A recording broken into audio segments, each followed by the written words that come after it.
There's no feeling more intense than starting over. If you've broken your Scratch project moments after you've shared it, as I have, or you spent hours working on a project only to notice too late that one of your sprites has unexplainably gone missing. If you've made use of that difficult to name thing of thing block within the sensing category, amazingly useful but capable due to a Scratch bug of leaving you crying as it dumps all your scripts in one big unordered heap. If you've made real progress coding a game over the course of the week, only to come back the next day to discover you weren't even logged in, nothing has been saving. Starting over is harder than starting up. If you're not ready for that, like if you've already had a bad day at school, then what you're about to go through may be too much. Feel free to go away and come back. I'll be here. Alright. Thanks for coming with me on this trip. I'll understand if you need to take a break at any point. Just find a safe place to stop and remember to pause the game by pressing P. On Scratch you can find loads of remixed or reimagined recreations of existing games, and with good reason. George Bernard Shaw said, "Imitation is not just the sincerest form of flattery, it's the sincerest form of learning." This game is a recreation of a game that came out in 2017, titled Getting Over It with Bennett Foddy. That game in turn was a homage to a free game that came out in 2002. Both games involved dragging yourself, using a hammer, up a mountain assembled from assets and objects sourced from many other games. It seems appropriate then that, when trying to recreate Getting Over It in Scratch, that we should construct our mountain from the same assets used in literally millions of Scratch projects. The unmistakable contents of the Scratch costume library. Unlike Unity or Unreal, Scratch does not provide you with a built-in physics or 3D rendering engine. It has no state-of-the-art debugger, you can't even pause your scripts. We are forced to program old school. Our experience capped at 30 frames per second on a 480 by 360 pixel stage. But these very restrictions force us to experiment, to think out of the box, to grow as developers as we become masters of all things Scratch. And let's not forget, what we lack in technology, we make up for in community. This fantastic bunch of budding software engineers, building, learning, creating, playing, remixing, as diverse a group of people as the very Scratch assets we now so skillfully attempt to ascend. The act of climbing, in the digital world or in the real world, has certain essential properties that give the game its flavour. No amount of forward progress is guaranteed. When you start Getting Over It, you're standing next to a dead tree, which blocks the way to the entire rest of the game.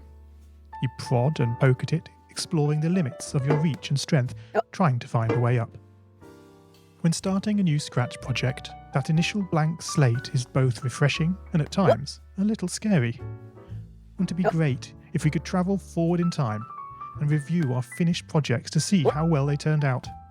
I certainly wish we could.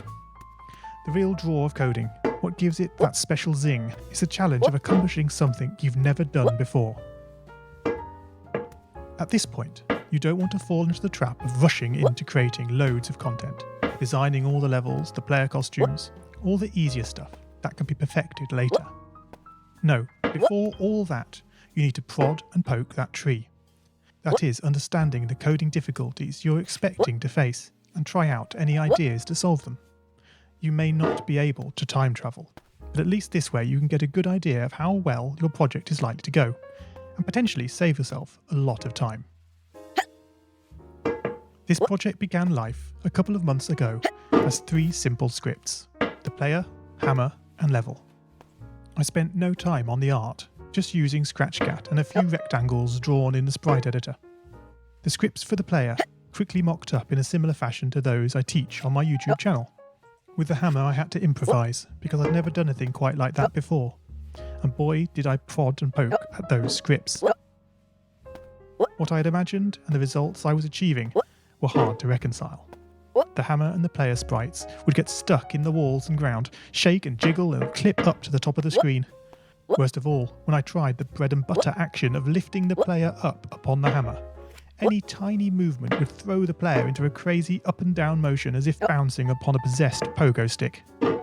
Things don't always turn out as you want them to, and sometimes it's good to take a break.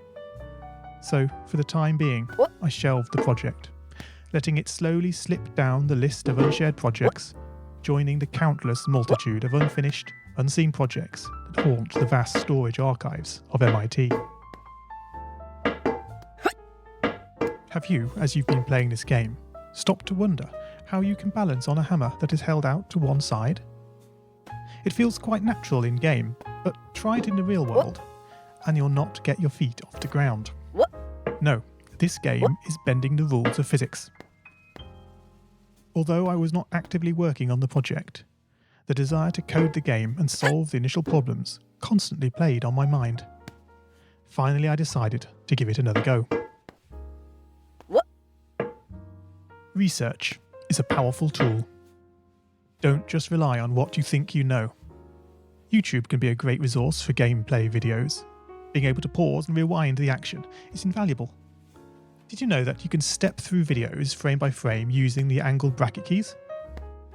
My research helped confirm many thoughts I'd been having, and also uncovered some nuances around mouse movement that had really got me stumped. All this was food for my brain, and I was super fired up to bring it all to scratch. And so, back in Scratch, I completely restructured the player and hammer scripts, bringing the scripts together in a single sprite. This allowed the movement of the two objects to be tracked together and to move dependent on each other. Of course, in coding, as in real life, you often have to compromise.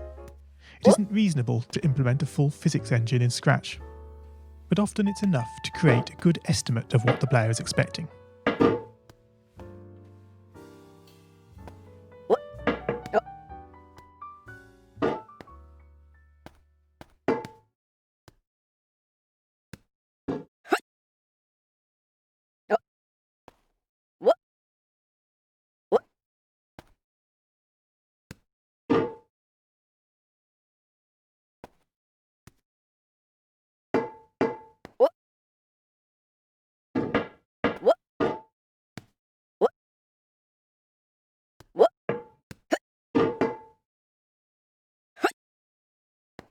One plus one is 2. If this wasn't always the case, if sometimes the answer was 3, then we would be in trouble. The addition operator is therefore referred to as deterministic. Similarly in Scratch, if your player sprite reports that it isn't touching the level, then you would expect, assuming the player is not moved relative to the level, that this would continue to be the case. As it turns out, the sensing block in Scratch does not behave like this. It can be non-deterministic. This is down to how Scratch draws its sprites. Their size and shape can change very slightly depending where on the screen they are first visualised. This can easily break a carefully crafted platforming script, resulting in sprites becoming trapped, teleporting to the edge of the screen, or worse of all, your game freezing up. One solution I'm fond of using is to create a short fix-up script that, on detecting an unexpected collision, moves the sprite this way and that in an ordered pattern until it finds a spot close by where the sprite no longer reports as touching the level. This is an important feature in this game. It should go completely unnoticed to the player, but without it the game can go horribly wrong. And now the final climb.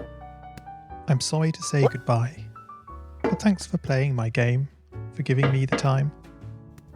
Up the tree you go. Your struggles end in sight. Up past the star you go, as you drift into the night.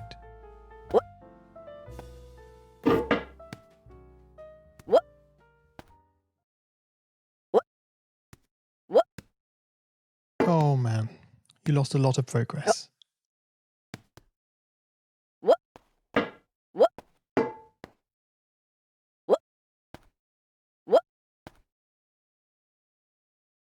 Whoops, oh dear.